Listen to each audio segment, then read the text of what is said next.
The Red Death has long devastated the country. No pestilence has ever been so fatal or so horrendous. Blood was its avatar and its seal, the madness and the horror of the blood. There are sharp pains and sudden dizziness, then the profuse bleeding at the pores with disillusion. The scarlet stains upon the body, and especially upon the face of the victim, were the pest's bane that shut him out from the aid and from the sympathy of his fellow men.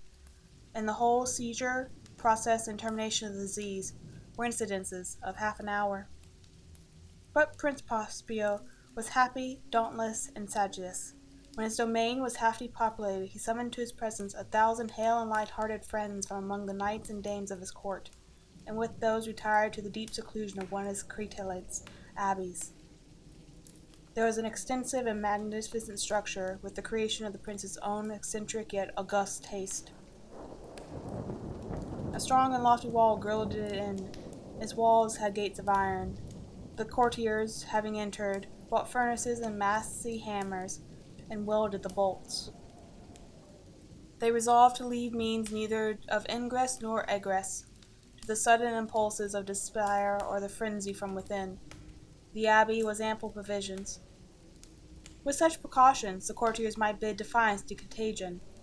The external world could take care of itself. In the meantime, it was folly to grieve or to think. The prince had provided all the applications of pleasure. There are buffoons and there are improvisators. There are ballet dancers and there are musicians. There is beauty and there was wine. All these and security were within. Outside was the Red Death. It was toward the close of the 5th or 6th month of his seclusion that the Prince Prospero entertained his 1,000 friends with a masquerade ball of the most unusual magnificence. It was a voluptuous scene, that masquerade, but first let me tell you of the rooms in which it was held. There were 7, an imperial suite. In many palaces, however, such suites would form a long, straight vista, while the folding doors lay back nearly to the wall on either hand, so that the view of the whole extent is scarcely impeded. Here the case was very different, as much has been expected from the Duke's love of the bizarre. The apartments were so irregularly disposed that the vision embraced but little more than one at a time. There was a sharp turn to the right and left, and in the middle of each wall a tall and narrow Gothic window looked out upon the closed corridor of which pursued the windings of the suite.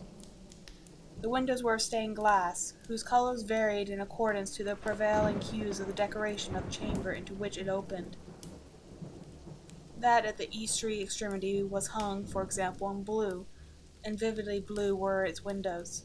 The second chamber was purple in its ornaments and tapestries, and here the panes were purple.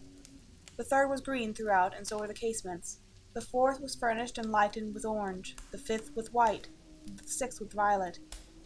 The 7th apartment was closely shrouded in black velvet tapestries that hung all over the ceiling and down the walls, falling in every fold upon a carpet of the same material and hue. But in this chamber only, the color of the window failed to correspond with the decorations. The panes were scarlet, a deep blood color.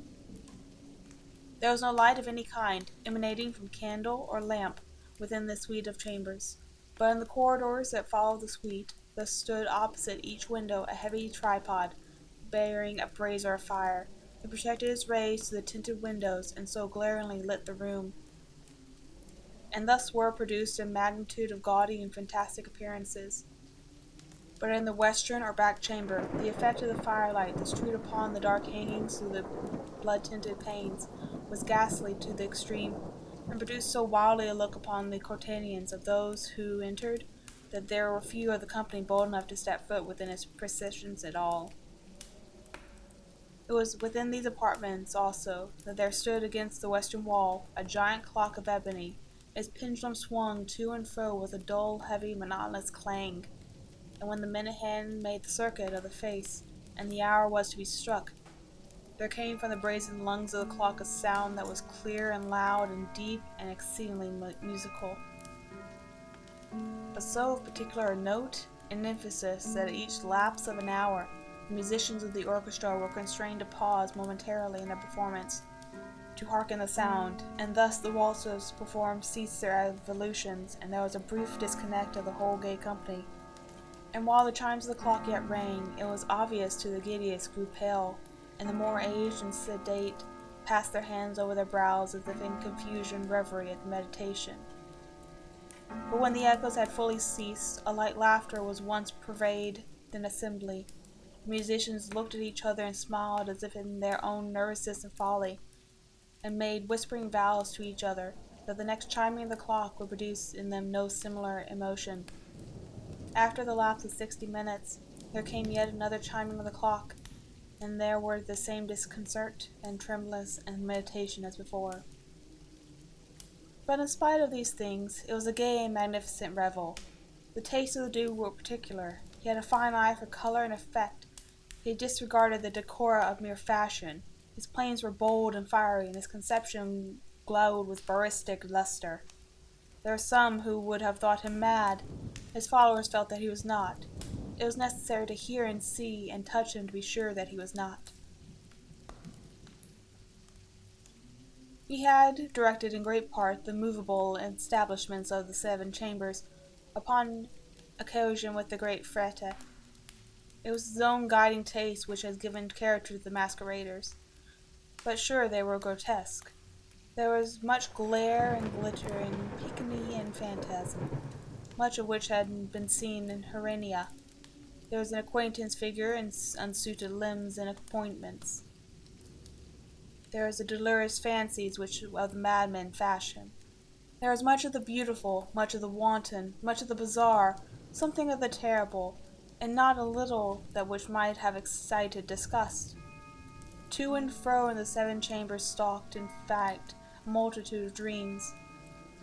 And these the dreams, withered in and about, taking form from the rooms and casting the wild music of the orchestra to seem as the echo of their steps.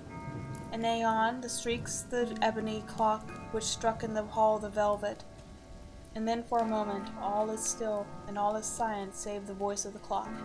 The dreams are stiff frozen as they stand, but the echoes of the chimes die away. They have endured but an instant, and a light, half-subdued laughter floats after them as they depart. And now the music swells, and the dreams live and wither to and fro more merrily than ever, taking hue from the many tinted windows through which stream the rays of the tripods.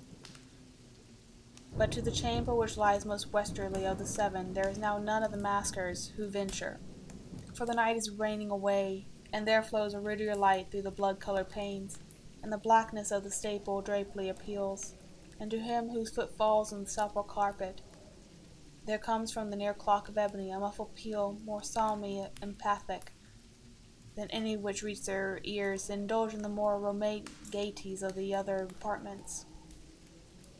But these other apartments were densely crowded, and in them beat fervently the heart of life. And the revel went whirling on, until at length there commenced the sounding of midnight upon the clock. And then the music ceased, as I have told, and the evolutions of the waltzers were quieted, and there was an uneasy cessation of all things as before. But now there are 12 strokes to be sounded by the bell of the clock, and thus it happened. Perhaps the more of thought crept, with more of time into the meditation of the thoughtful among those who were veiled. And thus, too, it happened, that before the last echoes of the last chime had utterly sunk into silence, there were many individuals in the crowd who had for leisure to become aware of the presence of a masked figure who had arrested the attention of no single individual before. And the rumor of this new presence having spread itself whisperly around, there arose at length from the whole company a buzz or murmur of horror and of disgust. In an assembly of phantasms such as I have painted, it may well be supposed that no ordinary appearance could have excited such sensation. In truth, the masquerade license of the night was nearly unlimited, but the figure in question had out-Herod, and gone beyond the bounds of even the prince's infatuation decor. There are chords in the heart of those reckless which cannot be touched without emotion, even with its utter loss, to whom life and death are equally just. There are matters of those which no jest can be made. The whole company, indeed, seemed now deeply to feel that the costume and the bearing of the strange neither wit nor proximity existed. The figure was tall and gaunt, and shrouded from head to foot in the habiliments of the grave. The match which concealed the vista was made so entirely to resemble the countenance of a stiffened corpse that the close scrutiny must have had difficulty in detecting the cheat. Yet all this must have been endured if not approved by the mad revellers around, for the murmur had gone so far as to assume the type of the Red Death. His visage was dabbled in blood, and his broad brow and all the features of his face were bespeckled with the scarlet horror.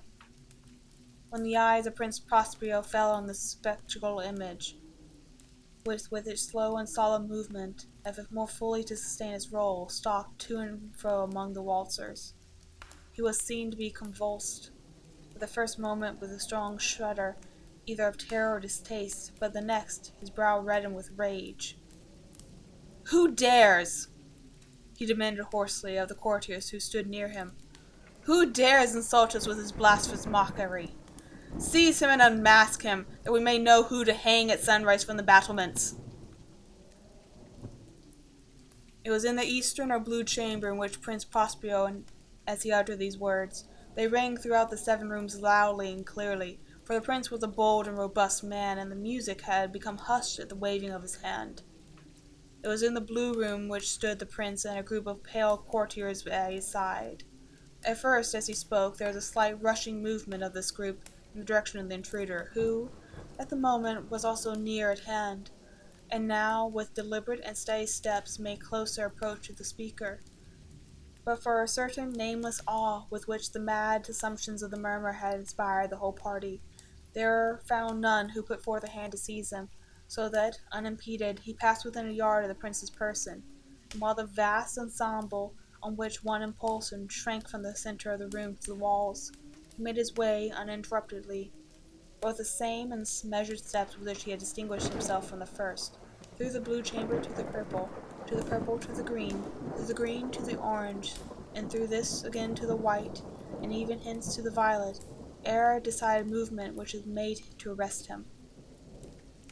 It was then, however, that the Prince Prospero, maddened with rage and the shame of his own momentary cowardice, rushed hurriedly through the 6 chambers, while none followed him on account of a deadly terror that seized upon all. He bore aloft a drawn dagger, and had approached, in rapid importunity, to within 3 or 4 feet of the retreating figure, when the latter, having attained the extremity of the velvet apartment, turned suddenly and encountered his pursuer. There was a sharp cry, the dagger dropped gleaming upon the sample carpet, which upon almost instantly afterward fell prostrate in death the Prince Prospero. Then summoning the wild courage of despair, a throng of the revellers at once threw themselves into the black apartment, and seizing the murmurers whose tall figure stood erect and motionless from the shadow of the ebony clock, gasped in utterly horror in finding the grave cerements and corpse-like mask, which they handled with so violent a rudeness, unattended by the intangible form. And now was acknowledged the presence of the Red Death. He had come like a thief in the night, and one by one dropped the revellers in the blood-wedded walls of the revel, and died each in a despairing posture of his fall. And the life of the ebony clock went out with that of the last of the gay, and the flames of the tripods expired, and darkness and decay and the Red Death held illimitable domain over all.